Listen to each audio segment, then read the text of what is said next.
One of the silliest things we hear over and over in politics is also not true. It's that everything stays the same, which is why so many people insist on making predictions.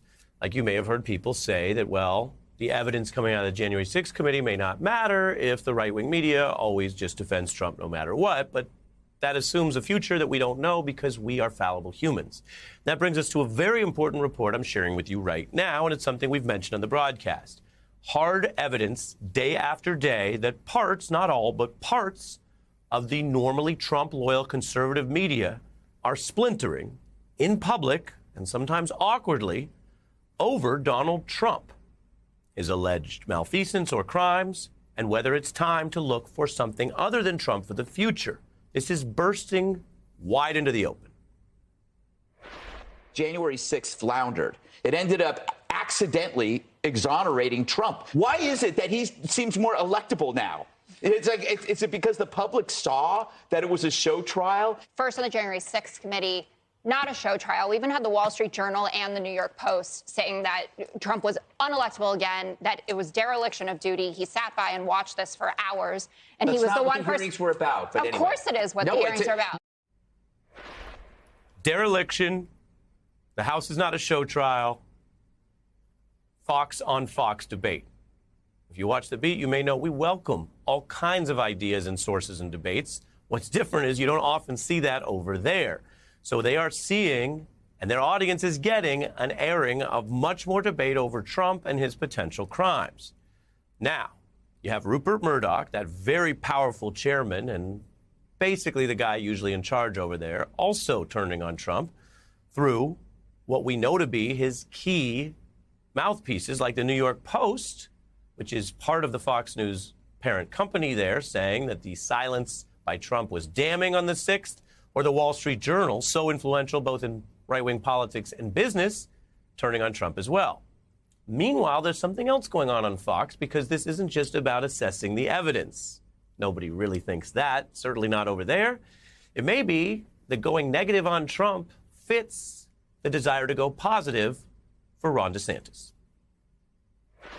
DeSantis leads the former president in all age groupings. Then there was a University of New Hampshire poll in June. DeSantis actually led Trump 39 to 37. And that New York Times Siena college poll that we've cited quite a few times, less than half of Republican voters backed Donald Trump as their preferred choice. If you look state by state, Ron DeSantis is showing tremendous strength in New Hampshire, Michigan, and Florida. He's leading or tied with the former president. You can read the body language yourself, but that's clearly the data. DeSantis also leading by 14 points over Trump in the key state of New Hampshire. And Trump is accusing, at least part of Fox, is going to the dark side. He's noticed. Where does the rupture head from here? Is it about Murdoch? Is it about Jan 6? Is it about DeSantis? If Rupert Murdoch's empire continues a full-court press for Ron DeSantis and against Donald Trump, it's going to matter.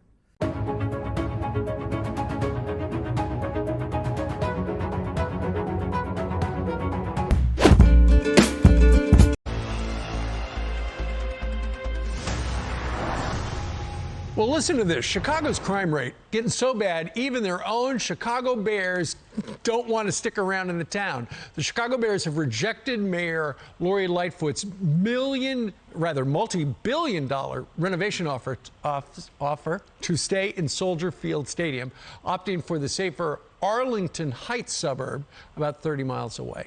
Outkick founder Clay Travis is here to react. So, Clay, she does not want the Bears to leave town, and so she offered essentially a bribe. We will take Soldier Field. We will make it so cool. We'll put a lid on it. And they said, you know what?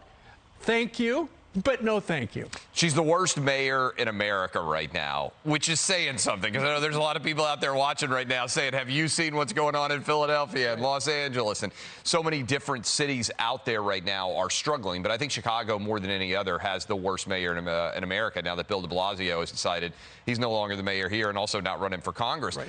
I will say this. a lot of times there's a great deal of give and take over what the final parameters of a new stadium might be. So while right now the Bears are rejecting this proposal. Wait, it's a negotiating deal? Yeah. Oh. Until we actually get the final moment, I'm always of the opinion that there's always another offer coming. But I do think it's emblematic of the issues that exist in Chicago right now, where a big team like the Bears, which is embedded in the culture of the city of Chicago, doesn't want to commit to being in the downtown area because of, to a large extent, I think, the safety issues. Their fans would rather be out in the suburbs where it's safer. Do you blame them? No, I don't blame them at all. The fans would rather be in Green Bay. And our next item is... man, that's a shot at the Bears. They can't ever beat Green Bay. No, I know. But MVP Aaron Rodgers yesterday showed up for training camp, and he was dressed identically. Okay, screen right is Nicolas Cage in the movie Con Air, and screen left is Aaron Rodgers showing up yesterday, and people are giving him kudos for the on-point presentation of, and here he comes around the car going to work. That's amazing. It is really incredible.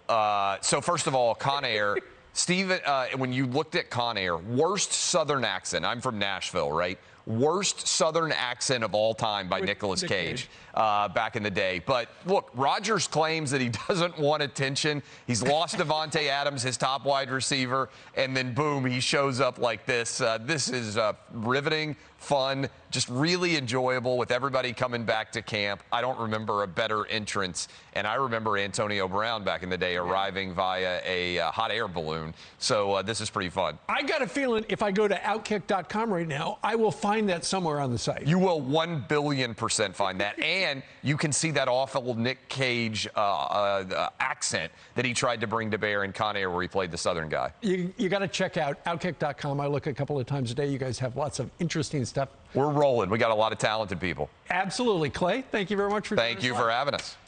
Hey, it's Will Kane. Click here to subscribe to the Fox News channel on YouTube. It's the best way to get our latest interviews and highlights. And click to subscribe to the Will Kane podcast for full episodes right now. Now, abuse and neglect of disabled people living in Ukraine has been uncovered by a BBC investigation, which found more than 100,000 children and young people living in facilities that cannot meet their needs. Human rights investigators say Ukraine shouldn't be allowed to join the EU until it abolishes this system. A warning: this report from our correspondent Dan Johnson contains some distressing images. This is the start of a life likely to be shaped by confinement, in a system that steals hope and squanders potential. These are the youngest children who've just been given up by their parents into the care of Ukraine's network of institutions. And as they grow older, things barely change. The same cots, the same limited life. Oleg's face is pale from years in this bed. He doesn't get to sit up, even to eat. How are you, Oleg? Він питає тебе, як справи? Добре. Very good. There's a spark of recognition. А що ти про війну думаєш? He remembers Helena's last visit. You've met Oleg before? Yes, I've been here about 7 years ago, and Oleg was here. А це ти? Я? Що я? Ні, той. Його як звати? Так. Ден. Ден? Ден. Він журналіст. Ого! Hi, it's good to meet you. He said, oh, wow, you're a journalist. Він каже, приємно познайомитись з тобою. Да? It's my pleasure to meet you. He's excited. Oleg is 43 and has cerebral palsy. And how long have you lived here, Oleg? Ти давно тут? Так, ну. Very long. Yeah. He had to stay in bed in this position for a long time, years to be like that. I'm just concerned about the potential that he hasn't lived up to because he was staying here for his whole life. He's been denied the chance to live independently by attitudes from a Soviet past other countries have put behind them. There has to be a change in mindset. Institutional care has to be viewed as something that cannot exist. Otherwise, these babies that we've seen, that will what their future will look like. And I don't want this future for any child. Ryan, you mentioned all the cases out there against the people who attacked the Capitol. Well, there was a conviction yesterday. A Washington, D.C. man who violently assaulted police officers at the Capitol on the 6th was sentenced to more than 5 years in prison yesterday. A federal judge handing down 63 months to Mark Ponder after he pleaded guilty to assaulting 3 police officers that day. So, Ryan, this is a guy who pleaded guilty, said the day got out of hand. He showed up for a rally and it got out of control. The court said that's all well and good, but go to jail for more than 5 years. What more can you tell us about this?